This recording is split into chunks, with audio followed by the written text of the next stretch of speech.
Sunday, 23 June 1985. Consolation in spiritual life.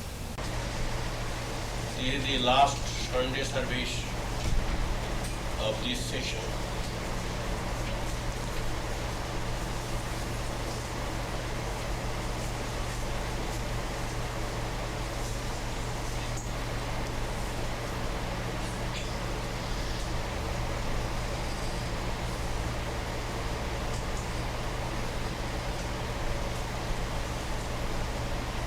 Our topic is consolation in spiritual life.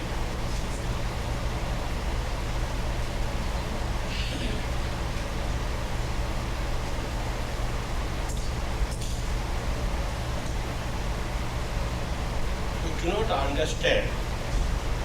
That's why we verbalize these sort of rubbish words, consolation.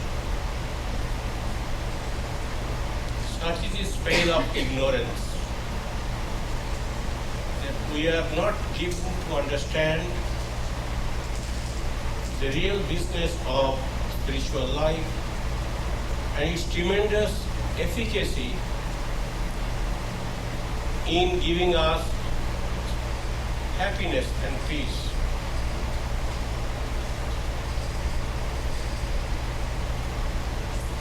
Well, down the ages, great masterminds, illumined souls, prophets, divine incarnations, and their messengers had preached tirelessly about it, about its glory and pragmatic nature. Unfortunately, we have understood everything.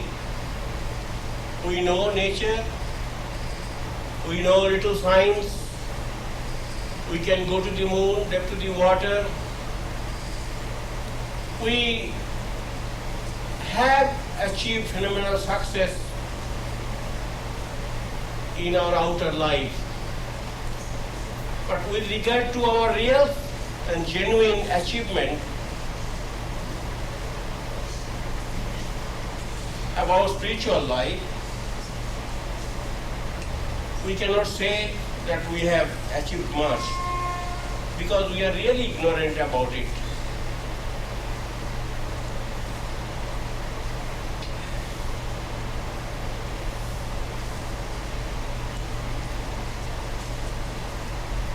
And how to dispel this ignorance? How to understand the value of divine life? And how to experience that divine life within, if not without.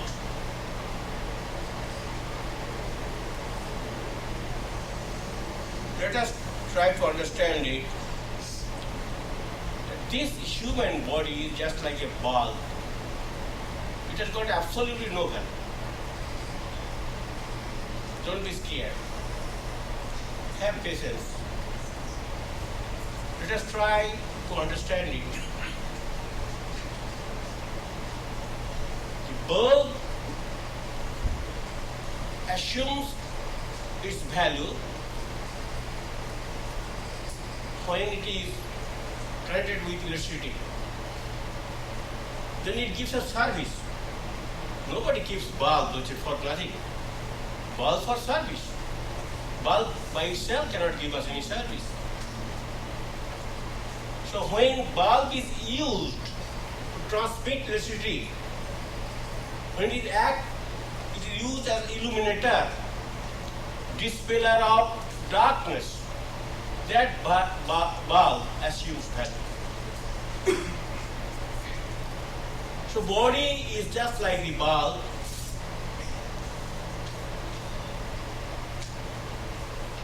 It also assumes value when it is connected with that electricity, that means the powerhouse.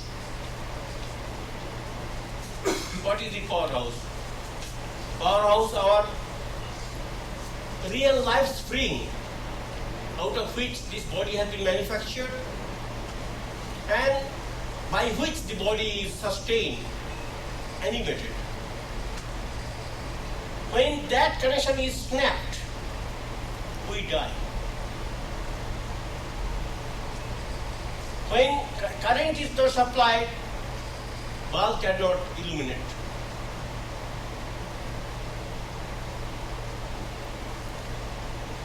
Let us try to understand this.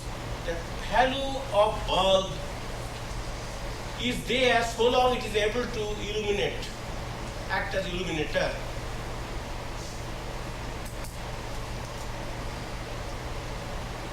So if we understand this much, then we can understand that there is something within us, within each one of us, a hard core of reality, real stuff out of which the body has been manufactured. And if that is understood and valued, certainly we can also be proud of our own life. We can think of our glorious future. We can make plan to enjoy this life in a meaningful way. How to manipulate that energy, how to unfold it, how to manifest it, how to utilize it, how to canalize it, and how to experience it. That's the function of spiritual philosophy or discipline. It is there.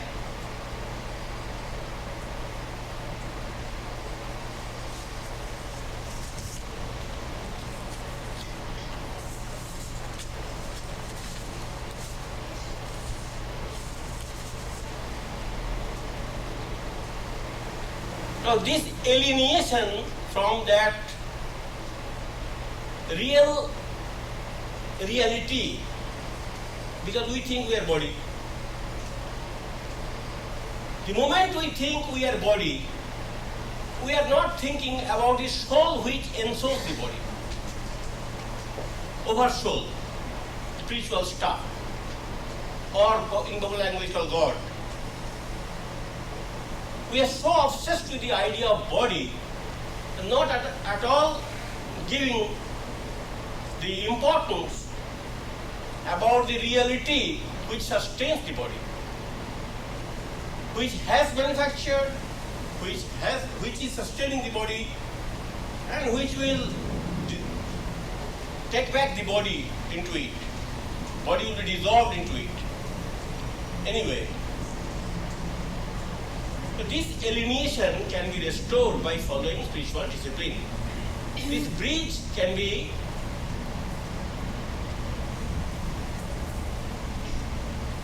the gap can be bridged by following certain spiritual discipline. And what is that?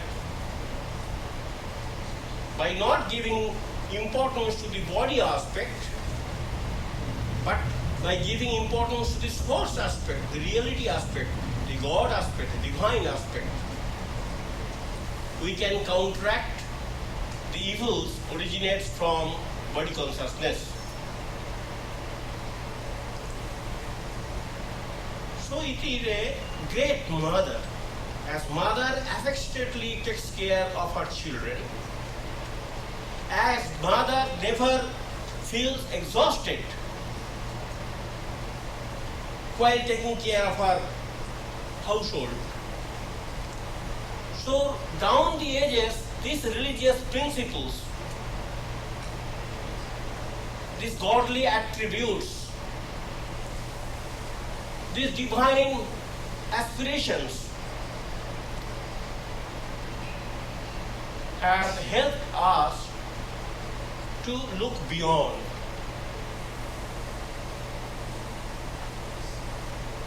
How to project that image, how not to forget it, how to take advantage of that, how to enjoy that.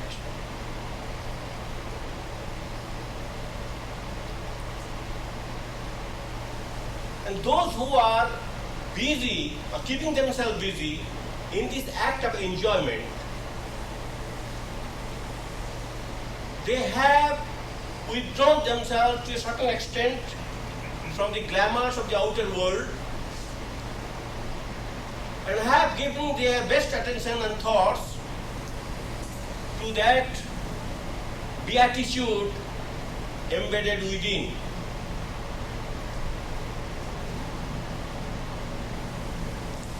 So individual happiness comes from that harmony. The dichotomy is no longer there. Gap is bridged. We are not alienated from the source. So by developing that harmony, that soul and body are working together as bulb and electricity works together for the happiness of the human being. So this conjunction of body and soul, body and matter and spirit, that attitude is very helpful, and religion is nothing but to develop and intensify that attitude. So individual life is happy because individual life is not alienated from the source. We are not divided within ourselves. What to speak of, we are alienated from our friends. Then as soon as human beings become happy by developing harmony, by creating that sort of spiritual mood, by loving that terra firma lying within, family becomes happy, society becomes happy, nation becomes happy. Because society, family, nation is composed of human beings. Contented, peaceful, integrated human beings are the source of blessings to every one of us. This enjoyment cannot be achieved in another way. We have to achieve only by developing our spiritual resources which are within.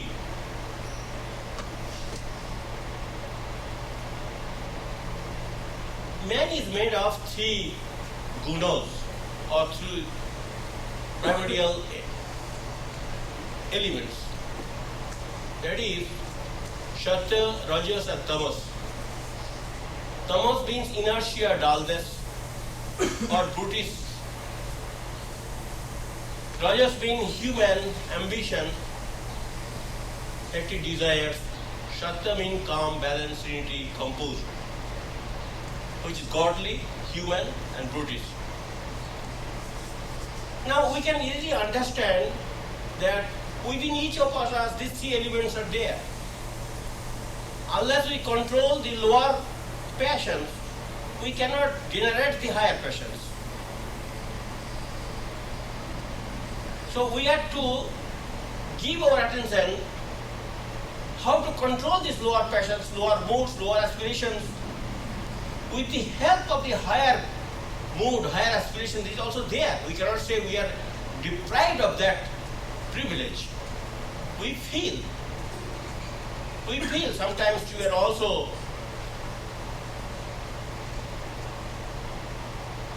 goaded to think about its reality, but we cannot hold it for a long time.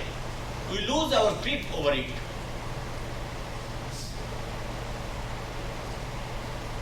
So the modern psychologist, psychoanalyst, or even psychotherapist, I am taking the name of you. They have all accepted the value of developing spiritual life, spiritual awareness, spiritual mood, importance of living spiritual life. Life lived in the realm of spirit, not in the realm of matter.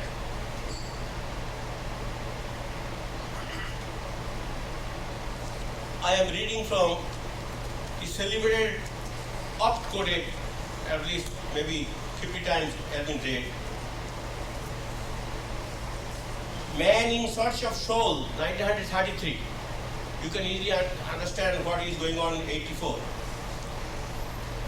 C.G. Jung observes, I have treated many hundreds of patients, a large number being Protestants, a smaller number Jews, and not more than 5 or 6 believing Catholics. Among all my patients in the second half of my life, there has not been one whose problem in the last resort was not that of finding a religious outlook on life.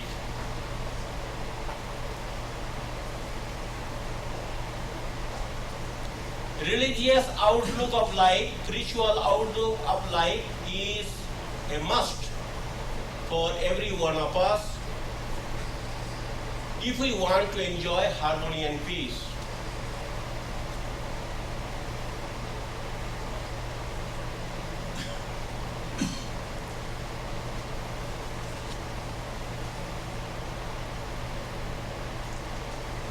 It is safe to say that every one of them fell ill because he had lost that which living religions of every age have given their followers, and none of them has really been healed who did not regain his religious outlook. This is 1933. There are sisters here at the front. Come, please do come.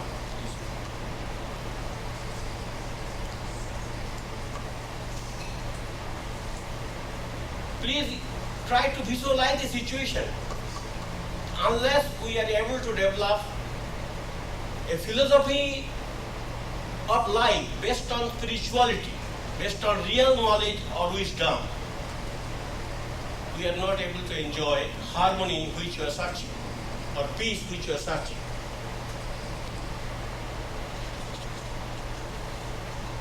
You'll be surprised to know modern trend of thoughts. It is interesting to know that the Society of Philosophical Inquiry, which met for 57 years in the capital of the United States of America, decided to close down in the year 1950 for the obvious reason of apathy of the members towards philosophical thinking. We don't want to think all these higher things, problems of life.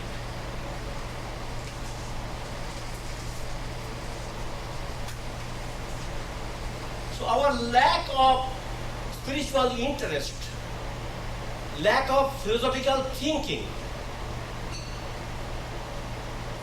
lack of spiritual harmony and peace too,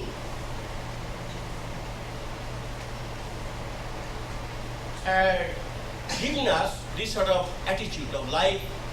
We are not bothered by the great questions of life. Should I read again?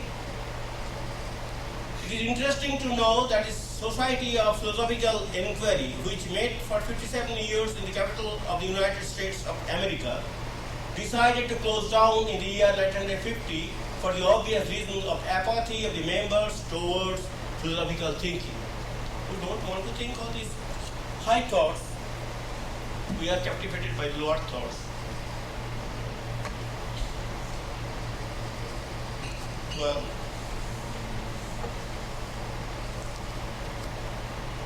so Jung writes that side by side with the decline of religious life, neurotic life grows noticeably more frequent. This neurotic thinking directly stems from non-spiritual outlook.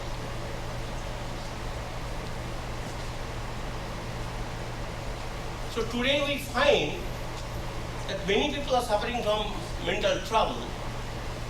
The reason is that side by side with the decline of religious life, not popular religious life, everybody goes to the church. We really do not feel there is something within us, and that counts important. That is very important.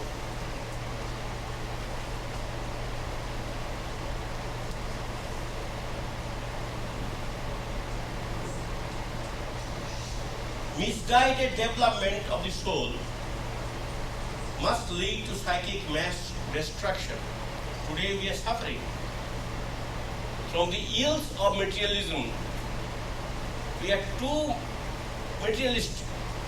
We don't want to think of higher things of life, higher philosophy of life, or spiritual side of the life. So this lopsided development, this imbalance had landed us to this trouble. Misguided development of soul must lead to psychic mass destruction. We see psychic mass destruction. How many people are integrated and balanced? And why it is so? Because we are not aware of the vital essence of our life. We are not giving attention to that. I read you. Philosophical thinking is becoming outdated. Don't want to think higher things. Lower things have already filled up our mind. Naturally, mind does not want to think higher things. It is oriented in a peculiar way. It has lost its capacity to think.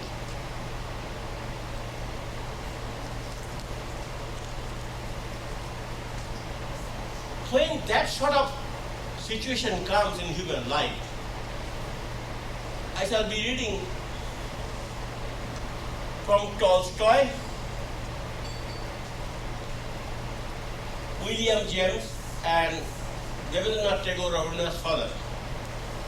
Millions of William James, Tolstoy, and Tagore's will be found in every country, in every society. I am giving some examples to highlight the proposition that materialistic thinking does not give us harmony and peace.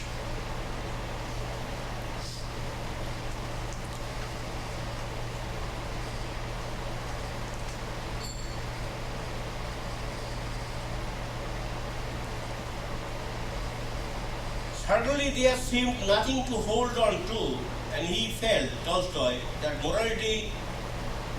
morally his life had stopped. During the course of a year, he kept on asking himself whether he might not end his life. He thought of various means, a rope or a bullet. But all this time he was beset with a yearning which he called the thirst for God. He tells us in his autobiography how all at once he heard a voice within, which said, He is here within, He without whom one cannot live. To acknowledge God and to live are one and the same thing.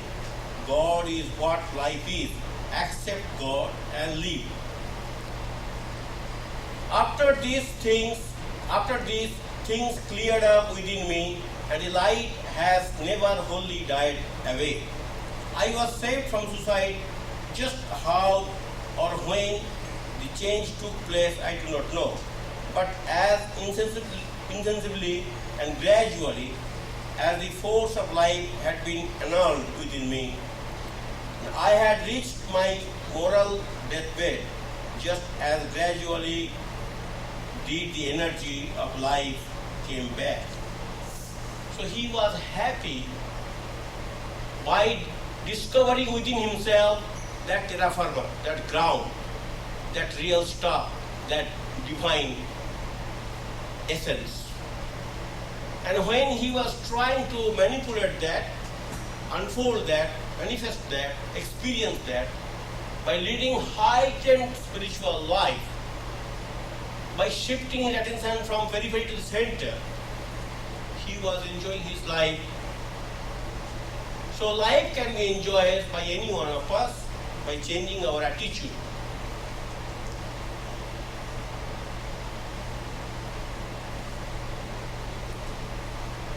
Same thing happened at Rabindranath Tagore's father's life. He was also very much depressed at a particular time of his life. So he was not contemplating to commit suicide, but he was very much depressed. He did not know how to come out of that depression. But when he heard an explanation of a Upanishadic passage which tells that the whole universe is permeated by the Spirit, receive him by renouncing all desire for worldly pleasure, take delight in him alone. A tremendous change came over him, and his misery fell from him all at once. In his autobiography we read, when I learned the expansion, nectar from paradise streamed upon me. I had been eager to receive sympathetic response from men. Now a divine voice has descended from heaven to respond to my heart of hearts, and my longing was satisfied. Could men give any such response? The very mercy of God himself descended into my heart. My faith in God took deep root. In lieu of worldly pleasure, I tasted henceforth divine joy. Same case happened in the life of William James too. You know Mahatma Gandhi. Mahatma Gandhi was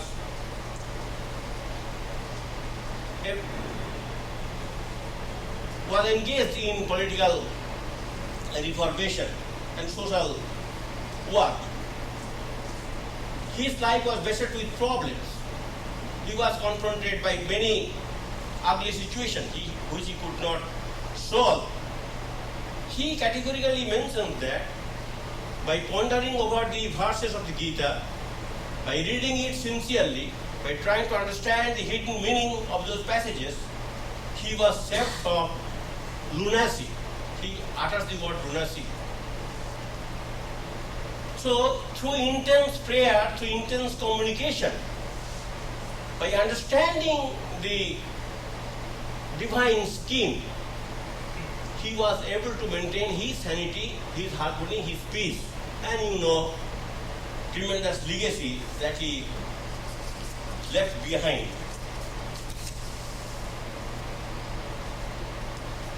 Well, agnostic and atheist, they are like people in Saturday morning, weekend. They're all dressed up, but they do not know where to go. They have got no destination. But those who are theists, they know I have to go to Philadelphia or Washington DC or Metropolitan Museum. They have got somewhere to go. These people have got nothing to go. They are all dressed up, taking a good breakfast, all that, but don't know how to go. So it bothers them very much. There is a beautiful story. One agnostic club was there, and members were continuously asked to hold to their doctrine. But one gentleman, when he was about to pass away from this world, he was sick, and he was desperately trying hard to find faith, or to say confession, or to believe in something. He was not that strong enough mentally to hold to his rotten doctrine of agnosticism. And when his friends were visiting him, they were constantly encouraging him, don't give way, hold on, please hold on. He was telling what to hold on. What is there in my life which I shall hold? Life is blank, completely blank. So they suffer tremendously. We do not know the sufferings of the agnostics and atheists. Those who are able to pinpoint their attention on God, on something eternal, something divine, they get peace.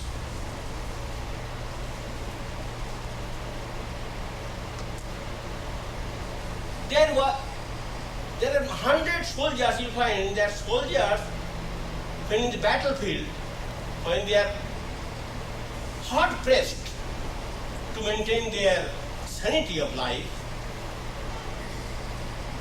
they always try to read Bible or say prayers. Salvation Army churches are visited by the prayers and generals. We all know that. There is a beautiful story. One soldier who was in Vietnam, and these American soldiers, when he was very much depressed, he used to go 50-60 miles passing through the enemy zones only to be consoled by a priest whose language he never understood. A non-English speaking priest was there in some temple or some holy places. He will go taking all risk only to be with him for some time. He used to get certain encouragement, certain hope for living. So how religious environment or religious faith or religious aspirations helps us to live our life. Those who are bereft of that aspirations, that hope, that faith, they suffer most.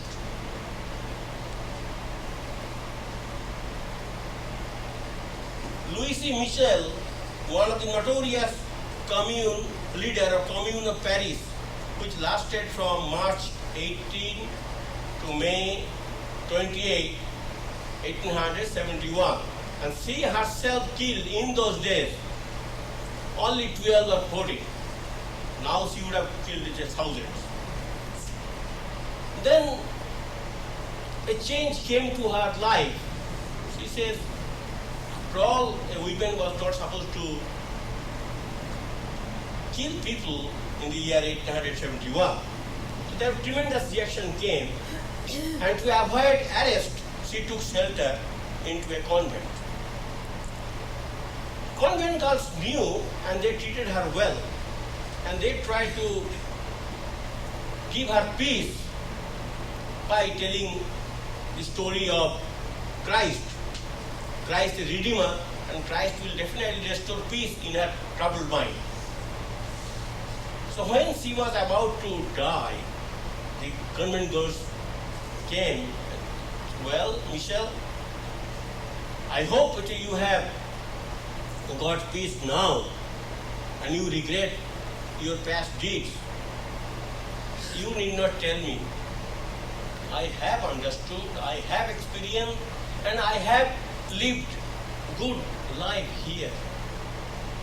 Agitated life, restless life, turbulent life, troubled life cannot give us happiness. Recently there is one story of a Russian Kozlov. He was a criminal and he was undergoing some sort of persecution in a prison. In that prison he found to his surprise some Christians are also there. By living in the company of the Christians for some years, he was able to get rid of his evil tendencies and thoughts, and he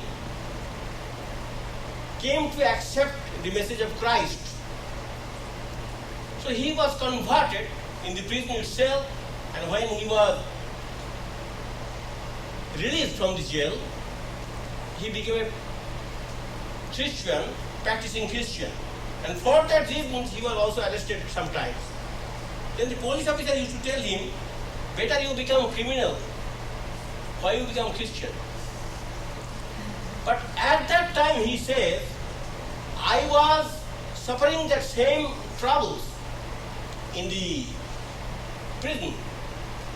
But when I was criminal and I was suffering, I was very much pain, there was anguish, there was some sort of guilt feeling was there.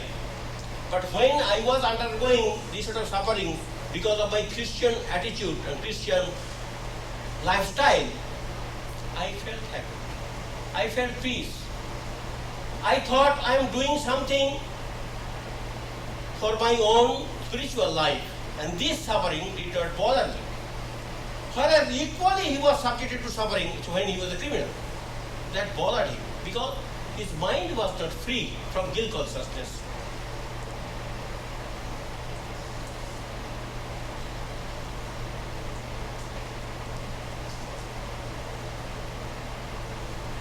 So how it, you have read this poem many times. Coleridge, rhyme of the ancient meditator. When he killed the bird albatross, then he was not able to feel happiness within himself. And he writes that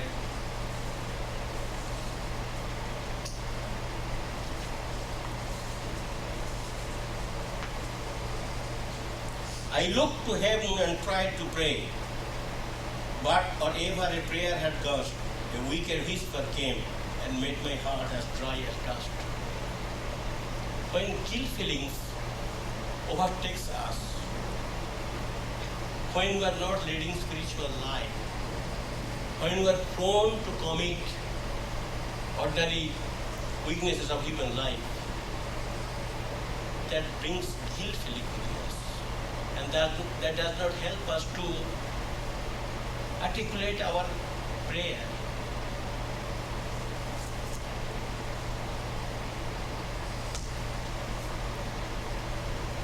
Then he says, 7 days and 7 nights I saw that curse, and yet I could not die.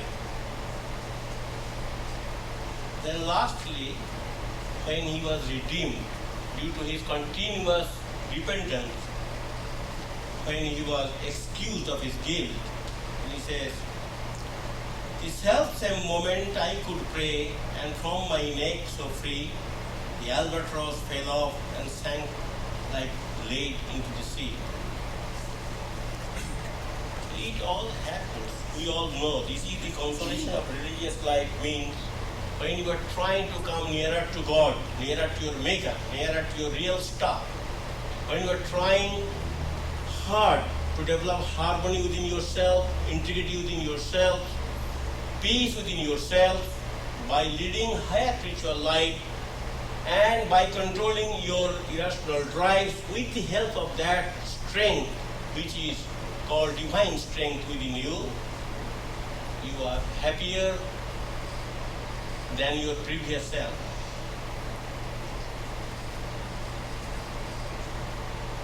Dr. Zhivago, in that book, Boris Pasternak also writes that day in and day out, if we think something and tell something different, that creates a mental conflict that brings disharmony in our life.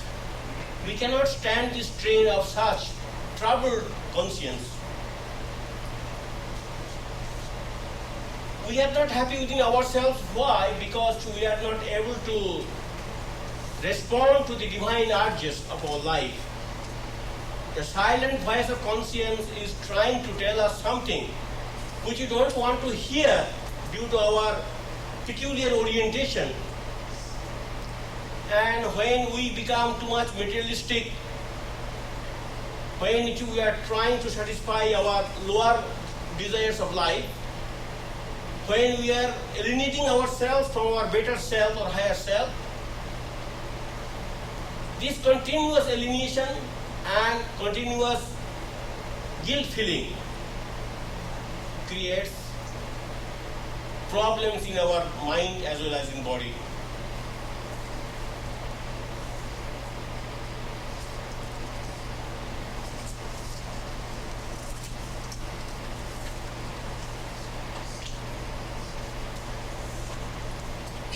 So sobering cure for worries is religious faith.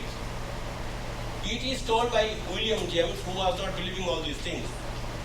Just before his death, he articulated this statement that without some abiding faith in some eternal values of life, it is not possible for us to enjoy happiness and peace or harmony within. That's why spiritual life is a blessing at the start, blessing at the middle, and it's thrice blessing to when we are able to experience that spiritual life.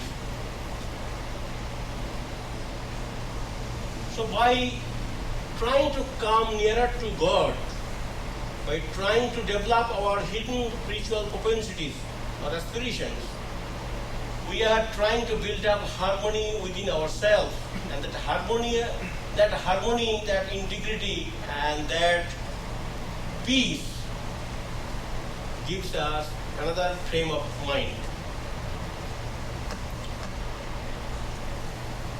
So Swamiji says that, well, we are doing karma all the time, we cannot avoid it.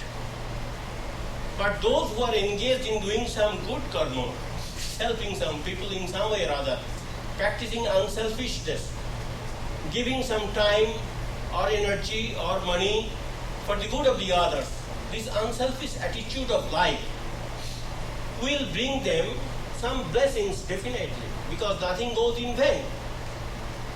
So when we are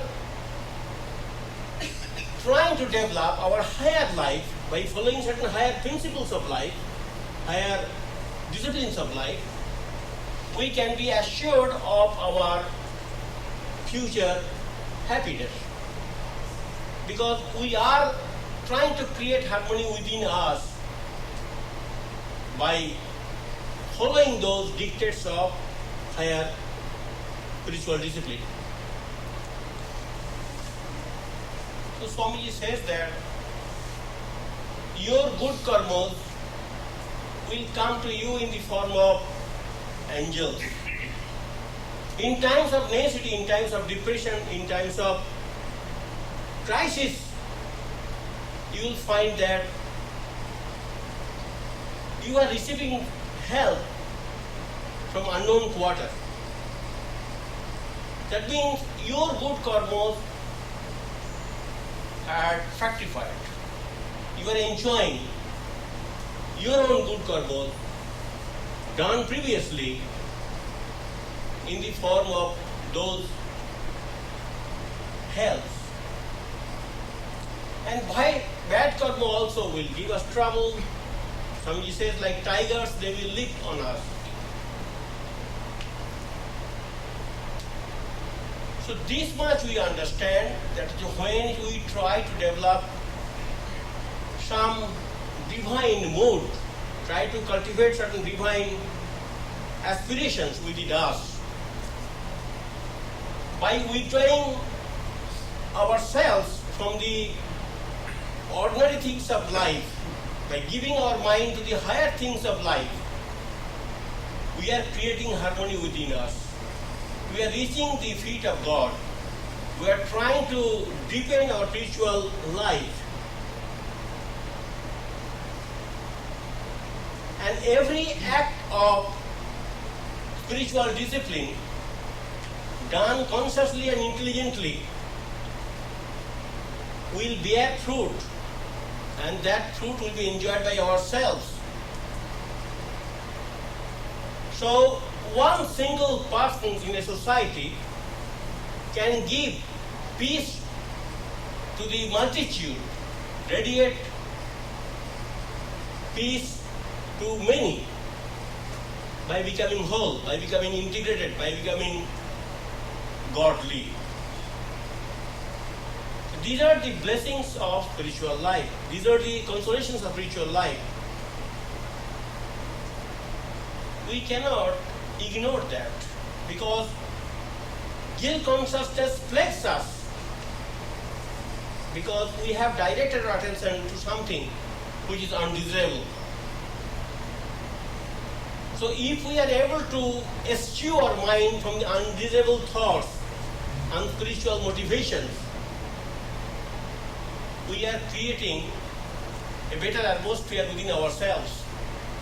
And that can be done by having faith in some eternal values of life. If I am not able to develop that faith, how shall I withdraw myself from the mundane pursuit of life? So we common people we are trying to better our life by following certain program in our own humble way.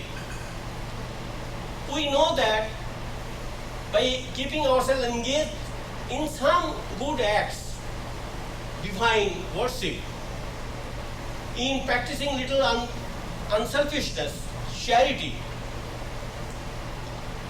we are acquiring great merit for ourselves because we are very sure that we are trying to serve that great Lord. So by devoting ourselves to serve certain holy causes, holy purposes, we are trying to enjoy peace within ourselves. If we are not able to do that, naturally mind will not be kept in a void. Mind will be engaged in doing something wrong, non-spiritual, ordinary, impulsive.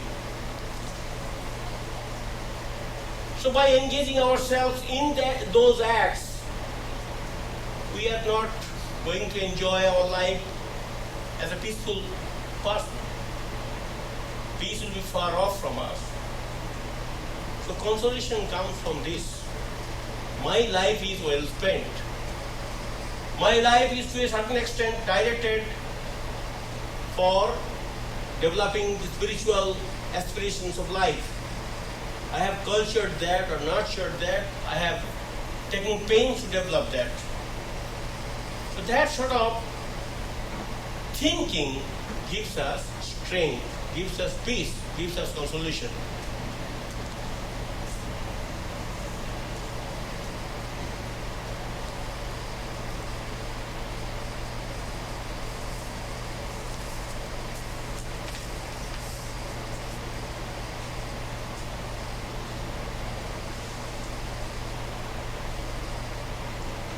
Let us try to understand this, that God is within us in the form of that spiritual strength, spiritual wisdom, spiritual peace, and that can be enjoyed if we direct our attention in that realm of beatitude. And that realm of beatitude can be felt within ourselves, can be experienced within ourselves, can be radiated by ourselves. So those who are trying to develop that sort of attitude, those who are trying to help unselfishly, trying to practice unselfishness, they are not busy only for their pelp and power, for their organic satisfactions. They are giving certain energy, certain thought, certain other time for the propagation, for the development, for the culture, for the growth, for the nourishment of this sacred principle. They are acquiring infinite blessings, not only for themselves but for this entire society.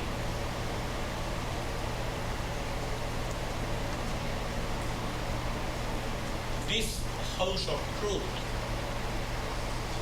was established by Swami Vivekananda in the year 1894.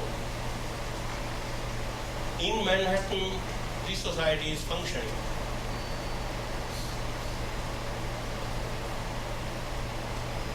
This particular house is occupied by us, by the society, since 1915. But those who are trying to develop their spiritual life by espousing this great cause, great principle, ennobling principle, should we think that their labor will go in vain? Should we think that they will not get anything? Should we think that they will remain miserable? It is not possible. Because God is within us, without us. He knows everything, he sees everything, he observes everything. Not a sparrow can fall without his notice because he is all-pervading and he is omniscient and omnipotent.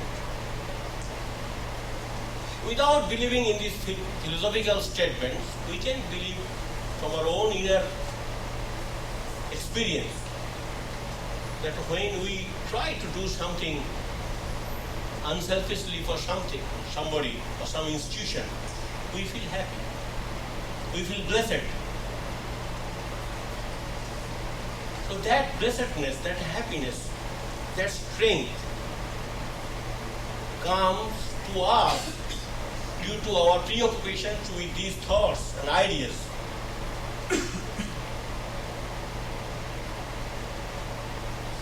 So we are well aware of our great future because we are trying to serve this great cause in our own humble way. Very insignificant action of our life also becomes very meaningful and suggestive because God is looking through our mind. He knows our longings, our heart beatings, our aspirations. So He will come to reward us